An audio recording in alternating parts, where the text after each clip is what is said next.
Salam jumpa kembali saudara-saudariku yang terkasih dalam Tuhan kita Yesus Kristus. Salam sejahtera untuk kita semua. Berkat Allah yang Maha Kuasa senantiasa menyertai kita. Hari Selasa tanggal 3 Mei tahun 2022 adalah pesta Santo Filipus dan Yakobus Rasul.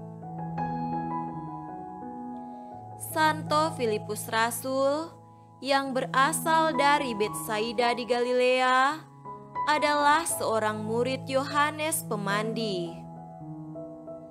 Penginjil Yohanes menceritakan bahwa Yesus memanggil Filipus menjadi muridnya sehari setelah ia memanggil Petrus dan Andreas. Setelah kenaikan Yesus, diketahui bahwa Filipus mewartakan Injil di Frigia, sebuah kota tua di Asia Kecil. Dari kisah ketiga Injil sinoptik, yaitu Matius, Markus, dan Lukas, Filipus adalah murid yang wataknya spontan, tanpa ragu-ragu dalam bersikap. Ia tanpa ragu-ragu mengikuti Yesus tatkala menerima seruan panggilan Yesus. Mengenai akhir hidupnya, ada yang mengatakan bahwa ia menderita penganiayaan hebat serta disalibkan dengan kepala di bawah, sebagaimana dialami oleh Rasul Petrus di Roma pada pemerintahan Kaisar Domitianus. Sedangkan mengenai Yakobus Rasul, ia adalah anak Alfeus dan saudara sepupu Yesus. Ia dibedakan dengan Yakobus tua yang sudah lebih dahulu menjadi rasul. Yakobus muda ini baru dikenal setelah Yakobus tua dibunuh oleh Raja Herodes.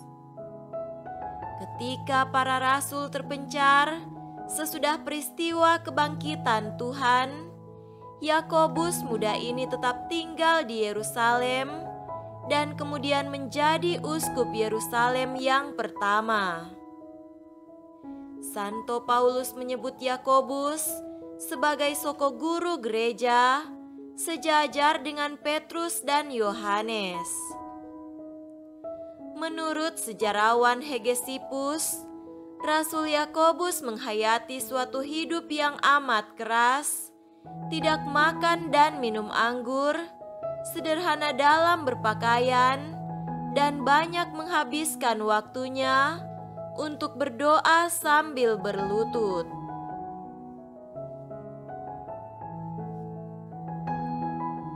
Marilah kita mendengarkan dan merenungkan bacaan-bacaan kitab suci. Bacaan pertama dari surat pertama Rasul Paulus kepada jemaat di Korintus, pasal 15 ayat 1 sampai 8. Dan sekarang, saudara-saudara, aku mau mengingatkan kamu kepada Injil yang aku beritakan kepadamu dan yang kamu terima, dan yang di dalamnya kamu teguh berdiri. Oleh Injil itu kamu diselamatkan, asal kamu teguh berpegang padanya, seperti yang telah kuberitakan kepadamu, kecuali kalau kamu telah sia-sia saja menjadi percaya. Sebab yang sangat penting telah kusampaikan kepadamu, yaitu apa yang telah kuterima sendiri, ialah bahwa Kristus telah mati karena dosa-dosa kita, sesuai dengan kitab suci, bahwa ia telah dikuburkan, dan bahwa ia telah dibangkitkan pada hari yang ketiga sesuai dengan kitab suci, bahwa ia telah menampakkan diri kepada Kefas dan kemudian kepada kedua belas muridnya. Sesudah itu, ia menampakkan diri kepada lebih dari 500 saudara sekaligus. Kebanyakan dari mereka masih hidup sampai sekarang, tetapi beberapa di antaranya telah meninggal. Selanjutnya, ia menampakkan diri kepada Yakobus, kemudian kepada semua rasul.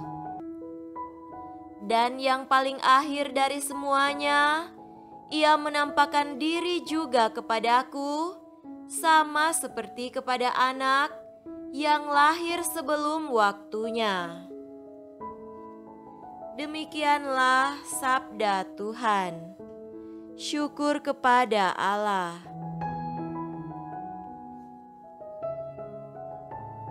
Semoga Tuhan beserta kita sekarang dan selama-lamanya. Inilah Injil suci menurut Yohanes. Dimuliakanlah Tuhan. Injil Yohanes pasal 14 ayat 6 sampai 14.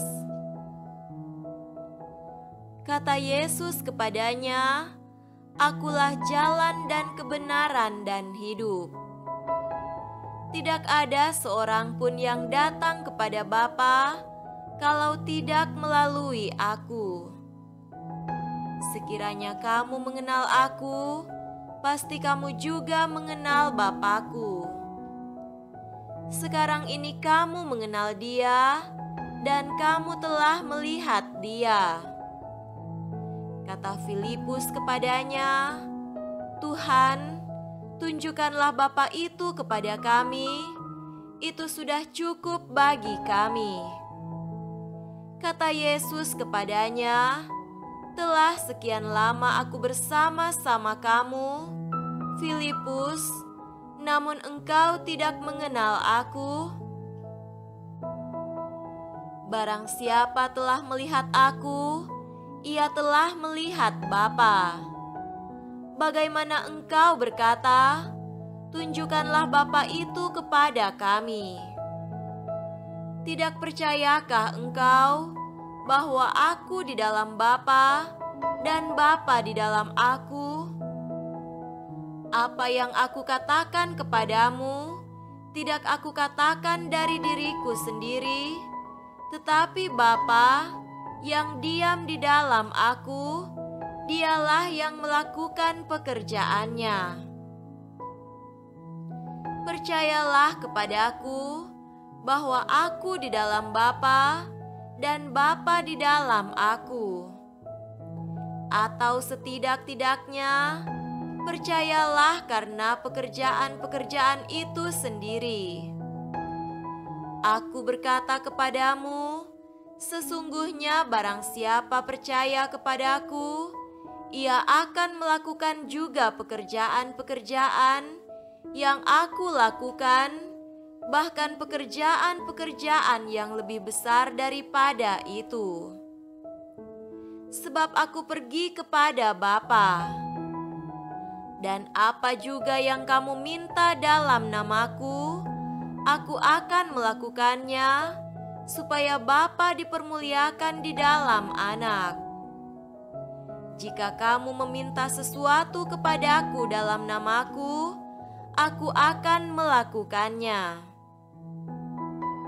Demikianlah sabda Tuhan. Terpujilah Kristus. Saudara-saudariku yang terkasih dalam Tuhan kita Yesus Kristus, tema renungan kita pada hari ini adalah setia menyerahkan diri dan tetap konsisten padanya. Salah satu hal positif saat ini yang nampak dalam hidup sebagian besar orang adalah bahwa banyak orang sungguh-sungguh hadir sebagai orang baik. Mereka berbuat baik dengan hati yang sangat tulus. Mereka terlihat sangat sungguh-sungguh dan berkobar-kobar dengan itu. Yang harus diwaspadai adalah kemungkinan pada momen-momen tertentu orang terkadang terjebak dan tergoda untuk kurang konsisten, tidak setia, mudah mundur, tidak sabar, mudah tergoda dan terjebak, dengan sangat mudah jatuh dalam dosa, kelemahan dan persoalan yang sama, atau jika dipengaruhi oleh situasi-situasi hidup tertentu yang menekan, mereka bisa beralih dari hidup mereka yang sangat baik itu. Orang tidak lagi bertahan dalam hidup yang baik. Antara praksis lahiriah yang rutin, komitmen di batin dan kesetiaan penghayatan terkadang tidak selalu bertahan konsisten. Saudaraku terkasih, Yesus dalam Injil menegur Filipus yang biarpun setiap saat bersama-sama dengan Kristus dalam segala hal tetapi belum sungguh-sungguh menyerahkan diri untuk mengenal siapa dirinya. Telah sekian lama aku bersama-sama kamu, Filipus, namun engkau tidak mengenal aku. Barang siapa telah melihat aku, ia telah melihat Bapa. Tidak percayakah engkau bahwa aku di dalam Bapa dan Bapa di dalam aku? Apa yang aku katakan kepadamu, tidak aku katakan dari diriku sendiri, tetapi Bapa yang diam di dalam aku.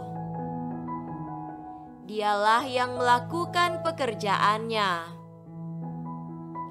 Percayalah kepadaku bahwa aku di dalam Bapa dan Bapa di dalam aku, atau setidak-tidaknya percayalah karena pekerjaan-pekerjaan itu sendiri. Dari kritik Yesus kepada Filipus ini, terlihat Yesus mengingatkan dua hal mendasar yang belum sungguh-sungguh nampak dalam kemuridan Filipus, yakni yang pertama, penyerahan diri yang sungguh-sungguh. Yang kedua adalah komitmen. Kedua hal itu membuat orang tidak sungguh-sungguh sempurna dalam mengikuti Yesus. Jika orang tidak sungguh-sungguh, sulit untuk konsisten, apalagi mengenal Dia secara mendalam. Ini poin yang dijelaskan lebih lanjut oleh Paulus juga dalam suratnya kepada jemaat di Korintus. Bagi Paulus, keteguhan dan kepercayaan kepada Injil yang ia wartakan itulah yang dibutuhkan. Karena hal itu yang menjamin keselamatan. Komitmen dan penyerahan diri pada Kristus adalah syarat untuk pengenalan akan Allah dan keselamatan. Jika orang mengabaikan hal ini, mereka tidak memiliki jaminan keselamatan. Kedua bacaan ini lalu mendorong kita untuk mewaspadai godaan-godaan yang membuat kita, biarpun melakukan banyak hal yang baik, tetapi jika ada tantangan di momen-momen tertentu, kita dengan sangat mudah beralih menjadi orang yang tidak setia, tidak punya komitmen, dan jatuh dalam dosa. Tuhan mengingatkan untuk harus mulai dengan penyerahan diri yang sungguh-sungguh, karena hanya dengan itu orang bisa mengenal Dia dan mengalami keselamatan. Semoga demikian. Amin.